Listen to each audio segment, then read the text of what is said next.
আসসালামু আলাইকুম দর্শক, আমন্ত্রণ জানাচ্ছি বিয়ন্ড বর্ডার স্পোর্টস প্রেজেন্ট জাগআউট dialogue powered by rapid BD. BPL এর এই আয়োজনে আমরা প্রি ম্যাচ অ্যানালাইসিস আজকে যে দুটো ম্যাচ নিয়ে আলোচনা করতে যাচ্ছি, সিলেট ভার্সেস রংপুর এবং রাজশাহী ভার্সেস ঢাকা। আমরা এর আগে প্রতীক ভাই দেখেছি যে সিলেটের শুরুর দিকটা বেশ ভালো কম্বিনেশন ছিল, এরপর থেকে কিন্তু আসলে ওই মানে ইনকমপ্লিট একটা টিম নিয়ে খেলতে দেখছি। পক্ষান্তরে রংপুরেও কিন্তু অবস্থা এরকম, এতগুলা ফরেন রিক্রুট থাকার পরেও কিন্তু আসলে ওই লেভেলের পারফরমেন্স দেখছি না। তো প্রথম ম্যাচে মুখোমুখি হতে যাচ্ছে সিলেট ভার্সেস রংপুর, আপনার কাছে কি মনে হয়? ফরেনারদের অ্যাসপেক্টে কিন্তু সিলেট টাইটান্সের মানে স্কোয়াডটা আমার বেশি ভালো মনে হচ্ছে। আজমতুল ওমর জাই, মঈন আলী এবং ক্রিস ওকস বা Sam Karenni suppose to come. তো তাই যদি হয়ে থাকে তাহলে সিলেট টাইটান্সের স্কোয়াডটা কিন্তু বেশি better in terms of foreigners. এখন আসলে লোকাল ক্রিকেটাররা রংপুর রাইডার্সের আর সিলেটের মধ্যে পার্থক্যটা করে দিতে পারে। তো লোকাল ক্রিকেটার কারা? রিটন দাস, উনি কিন্তু খুব স্ট্রাগল করছেন। তাওহিদ হৃদয় গেল ম্যাচে রান পেয়েছেন এবং আমাদের দেশের ক্রিকেটাররা একটা ম্যাচে রান পেলে এটা ওইভাবে কন্টিনিউ করতে পারে না। So it's high time for Towhid Hridoy যে সামনের ম্যাচটাতে উনি এটা ক্যারি করবেন। এখন দুটো টিমেরই কিছু কম্বিনেশন আসলে ঠিক করতে হবে। রংপুর রাইডার্স তারা কয়েকজন ফরেন বোলার নিয়ে খেলবেন বা কয়েকজন ফরেন ব্যাটার বা অলরাউন্ডার নিয়ে খেলবেন, এই সিদ্ধান্তে তাদের আসার সময় হয়েছে। গতবার the duo of Khushdil Shah and Iftekhar Ahmed did well, but এই সিজনে কিন্তু আমরা ওরকম দেখতে পাচ্ছি না। তো একই রেসিপি তো আপনার প্রতি সিজনে কাজ করবে না। তো আমার মনে হয় এই জায়গায় তাদের একটা চেঞ্জ করতে হবে।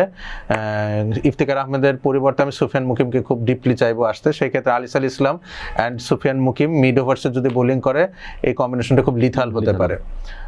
তো রংপুর রাইডার্সের জন্য আরেকটা কনসার্নের জায়গায় লিটন দাসের অফ ফর্ম। উনি পুল শট খেলতে খুব স্ট্রাগল করেছেন, 3 থেকে 4টা ম্যাচ উনি পুল শট খেলতে গিয়ে আউট হয়েছেন।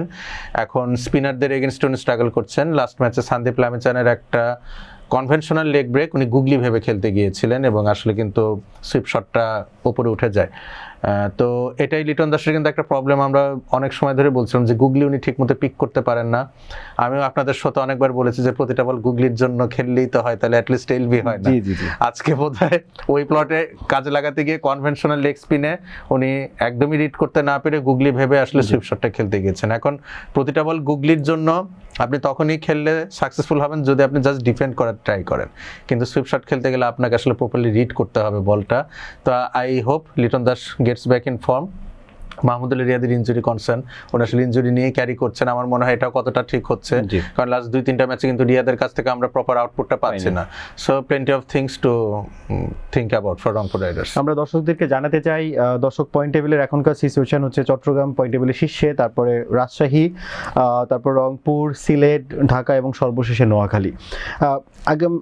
আগামী ম্যাচে আমরা দেখতে যাচ্ছি রাজশাহী ভার্সেস ঢাকার একটা ম্যাচ হতে যাচ্ছে। ঢাকাকে আমরা কিন্তু অগোছালো দেখছি, পক্ষান্তরে রাজশাহী এক কম্প্যাক্ট একটা টিম। এই ম্যাচ নিয়ে আপনার অ্যানালাইসিস কি বলছে? ঢাকা উড়ে যাবে সম্ভবত, এরকমই মনে হচ্ছে। Not in terms of resource or players, but the way Dhaka ব্যর্থতায় ঢেকে যাচ্ছে এরকম কিছু। হ্যাঁ, the way two teams are shaped up right now, সেই ক্ষেত্রে মনে হচ্ছে যে রাজশাহী ওয়ারিয়ার্সের কাছে পাত্তাই পাবে না ঢাকা ক্যাপিটালস। দেখা যাক আসলে সময়ের সাথে। এক্ষেত্রে ঢাকার ভালো করার যে অপশনগুলো আপনি দেখছেন, সেখানে কি কি জিনিস আপনার রিকভার করলে অ্যাটলিস্ট একটা কম্পিটিটিভ ম্যাচ কিংবা ঢাকার জন্য জয়ের আমি তো সবার আগে বলবো মোহাম্মদ মিথুনকে ক্যাপ্টেন্সি থেকে সরানো হোক, দল থেকে সরানো হোক।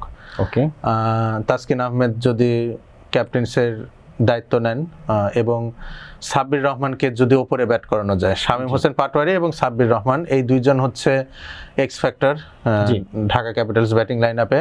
এবং রাহমানুল্লাহ গুরবাজ উনি যদি ভালো খেলে থাকেন, আপনি দেখবেন যে আফগানিস্তানের ক্ষেত্রেও যেদিন গুরবাজ খেলেন সেদিন আসলে আফগানিস্তান ভালো করে। গুরবাজ ফেল করলে কিন্তু আফগানিস্তানের মিডল অর্ডারও খুব স্ট্রাগল করে।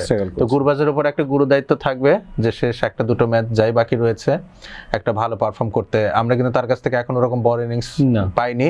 তো ঢাকা ক্যাপিটালস টিম ম্যানেজমেন্ট কিন্তু অনেক হাই হোপ নিয়ে আসলে তাকে ইনক্লুড করেছেন বা ইনকর্পোরেট করেছেন। তো Gurbaz, Sabbir Rahman and Shamim Hossain Patwari to watch out for from their batting prospect. আর যদি আমরা বোলিং আসি তাহলে ইমাদ ওয়াসিম এন্ড তাসকিন আহমেদ, তাদেরকে আসলে দায়িত্ব নিতে হবে। বাকিটা আসলে দেখা যাক কতটুকু কি হয়। রাজশাহীর ক্ষেত্রে যেটা আছে, দে শুড গো আনচেঞ্জড, একদম যেমন টিম আছে তেমনই, আনলেস কোন ইনজুরি কনসার্ন থাকে বা কিছু। এবং I hope Rajshahi warriors is going to rock again tomorrow. Thank you Pratik ভাই।